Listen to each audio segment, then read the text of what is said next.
Sa likod ng 4x4 with the Burawin Adventist Youth, punta tayo ng Barangay Kagbana.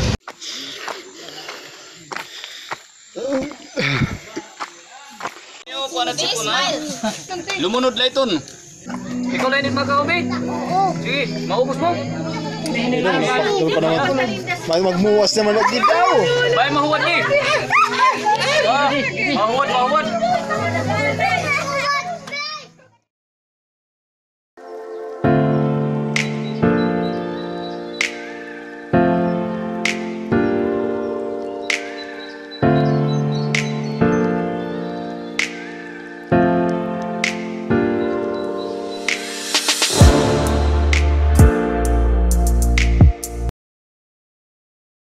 Mga guys, it's 6:45 in the morning of Sunday.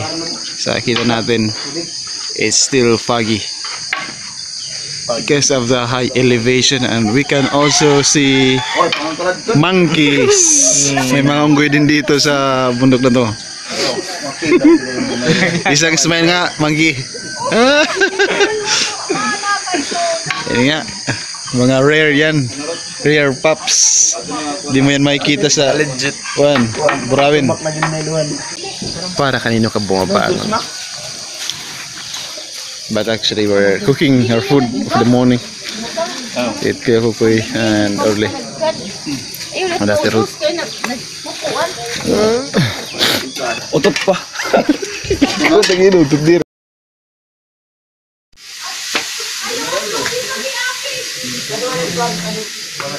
Sumila naman po gas ulit na ito. Mablo pa. Duk-duka doy. Pusaka, Terminas,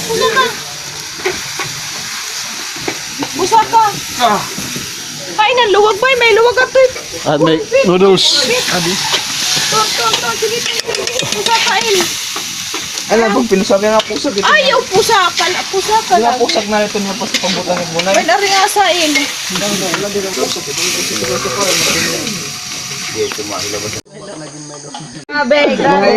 Kain na tayo. May tanda ay box. Aray na pila. May pila pa ito. Oray, good mga boys. Good mga boys. Minus 50 ha, minus 50. Biston pira nga minus. Maray demerit ano siya. Duro demerit. Dapat noodles. Oy, tanto ko na yung kita ni. Wow. Kita ala ni. Kotob kang. Kita alang yan. Just watch. Oh. Don't believe me, just watch. Ani ko an. Awan na natin. Hindi ko alam na pati ano na. Ay. Tapos ng ating camping, we're gonna go home.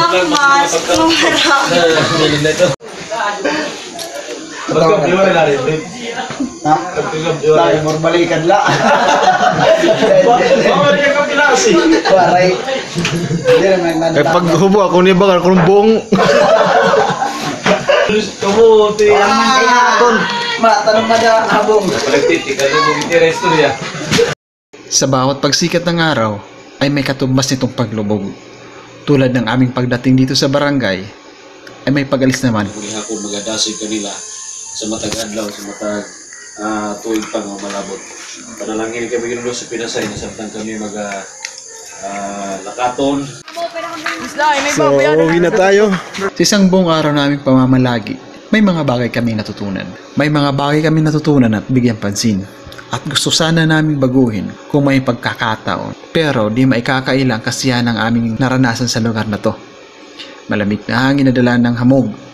Sa isip ko nga parang nasa langit na kami. At ang malinis na ilog na galing sa maliliit na batis na bumubuhay sa mga kahoy na nagtataasan sa mga bukid. Tao po!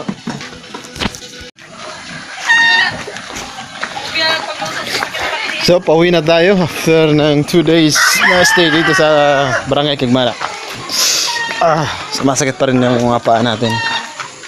Pero we're trying our best na makauwi.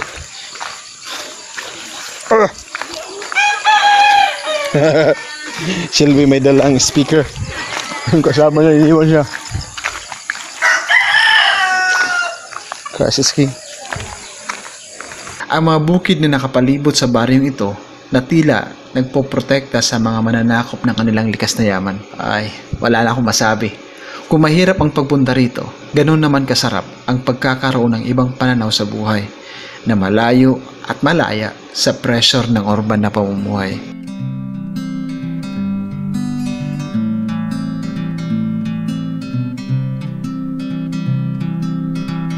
Kitang-kita na natin yung tulay. At habang tayo naglalakad, pawala yung sakit ng ating mga paa. Ang bawat tapak ng paa nagpapaywatig sa nalalapit naming matinding ahon at lusong. Dada naman tayo sa tulay ng Kagbana. Ito yung tinatawag nilang hanging bridge. Ayan, gawa ito sa mga bakal at kahoy. Dati nung wala pang tulay na to, sa tubig kami dumadaan. Ayon sa mga taga rito, pahirapan daw sa kanila kapag may bagyo o malakas ang ulan. Ang mga gurong naka-assign dito ay tumutuloy na lamang sa Katisang School na ihanda ng barangay para sa kanila.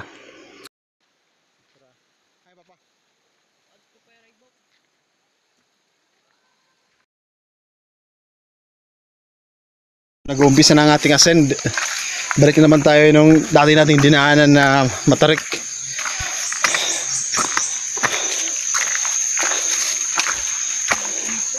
So ito nga, may mga bato din na tayong tinatapakan na nag-hold sa mga lupa na hindi magkaroon ng landslide. Kasama natin pa rin yung Adventist Youth. Ito na ang parte na kung saan kailangan ng lakas ng binti. Ang unang summit sa 10 bundok na kailangan akitin.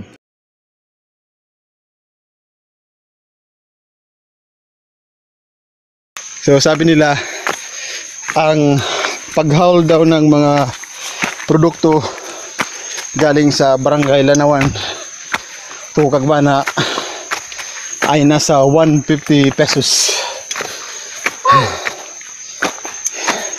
Umpisa pa lang, hinihingal tayo.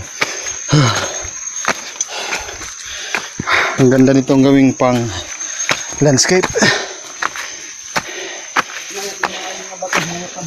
Pagdarabi. It garukot.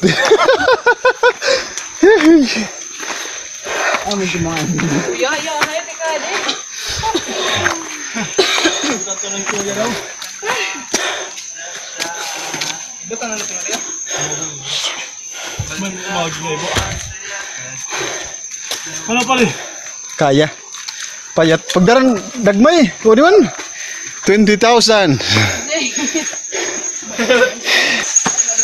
Basta yun na yun.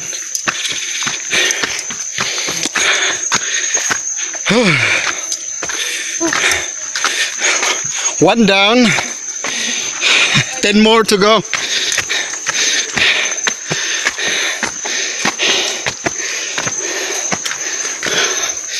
So sa taas nito, magpapahinga muna ang buong team bago lumarga dahil marami pang nasa baba. Woo! Woo! Dito naman may mga ugat ng kahoy na pwedeng tapakan habang tayo umakyat. Gidaw!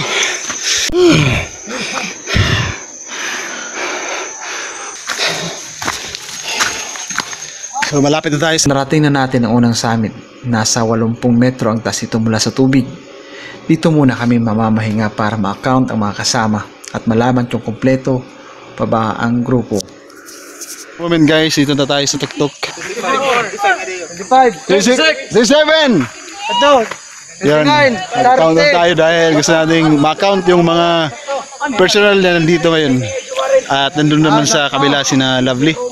Trying to find the signal dahil gusto natin ma-text sina Nika for the transportation whenever we arrive at Barangay Lanawan. Hirap ang signal dito. Pagkaraan ng 10 minuto, tumuloy na naman kami sa aming paglalakbay. Agidaw! Sumasakit pa rin ang aking mga paa at hita sa kadahilanan na matagal na hike noong unang araw. After ng ascend, descend na naman.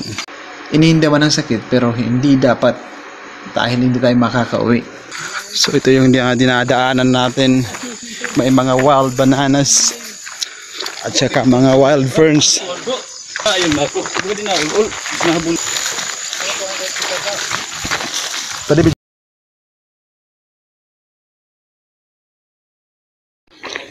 Inay ay mahanglas.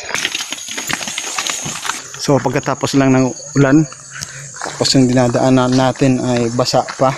So, kailangan talaga dito magdahan-dahan. Nasa 1 kilometro pa lang tayo mula sa barangay. Mga 5 kilometers pa kapagdasin natin. So after ng ating lusong, yun na naman ating aahulin. Ang taas. Just imagine na lang guys, ganito kataas yung lalagyan ng kalsada. Magiging pahirapan to para sa mga motorsiklo. So they have to find a way na hindi masyado mataas yung ascend. Mahirap din itong daanan ng mga bus. Paano pa man. Yun, nasa sim. May dalang may dalang speaker. So naririnig nyo yun. Yun ang stream. Isang sapa. Ano tayo dito?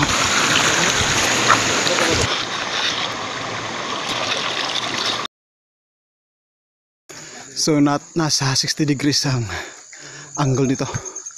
Taas.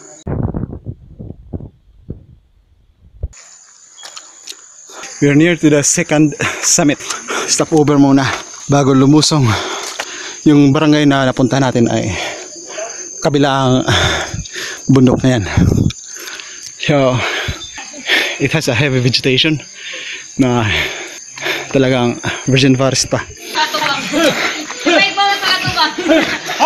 Para. Kabumba. Oh, para. Nagurohong laslaan pas ganton. Hirap maging tao. Maging tao kaya ikog ada. Sa ating break, lusong na naman tayo. Hindi naman tumahaba pero challenging pa rin. We are at the heart of the Burawin Forest, which is the home of the Philippine Eagle. In 2015, there was a searching crew from the University of the Philippines trying to find the species of the Philippine eagle. Unfortunately, what they have found out are the Philippine monkeys. Eksperto, ang pinakamalaking ilog ay nanggagaling sa maliliit na mga batis. Ito ay nagmumula sa matataas na bundok. Ito ay karaniwang malamig at presko.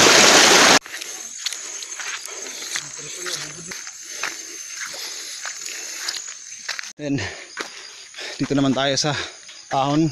You can see the rock falls. Mga bato dito. Napakatutulis. Tingnan nyo naman yan. Yan. Yan. Pagkatapos ng mahabang lakaran, makikita na rin natin ang kalsada. Mga 3 kilometers ito na babagtasin. Maaring wala pang makabayan dito ngayon, pero sa susunod ng mga taon, may nakatirik na dito. So since it's Sunday, walang trabaho ngayon. Hiningal. Yan. Ganda. So ito na yung kalsada papunta sa Barangay Lanawan. Maganda naman siya. Bagong-bago.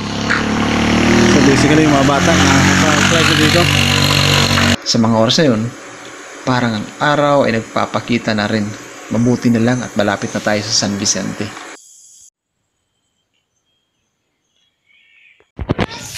So dito na tayo, nakatarating na tayo ang vantage point. Ano siya moy? Ang tahimik na kalsadang ito ay saksi sa kasaysayan ng Burawin mula sa mga unang tao na pumunta rito. Panahon ng Espanyol, Amerikano, hanggang sa pangalawang digmaang pandaigdig. Ito ring kalsada ang magdadala sa mga tao sa pagbabago ng pamumuhay. Maaaring sa mas maunlad na bukas o di kaya sa mas mahirap na bayan, di ko lang alam. Nasa mga lider ng bansa ang mas klarong kasagutan. Sa panahon ng pandemya, itong kalsada din ang daan upang maabot natin ang mga malalayong lugar o baryo ng Burawin para maghatid ng pag-asa mula sa pangako ng Diyos. Naway ang makasama namin at ako mismo ay maging matatag sa pananampalataya hanggang ang ating Diyos ay bumalik. God bless.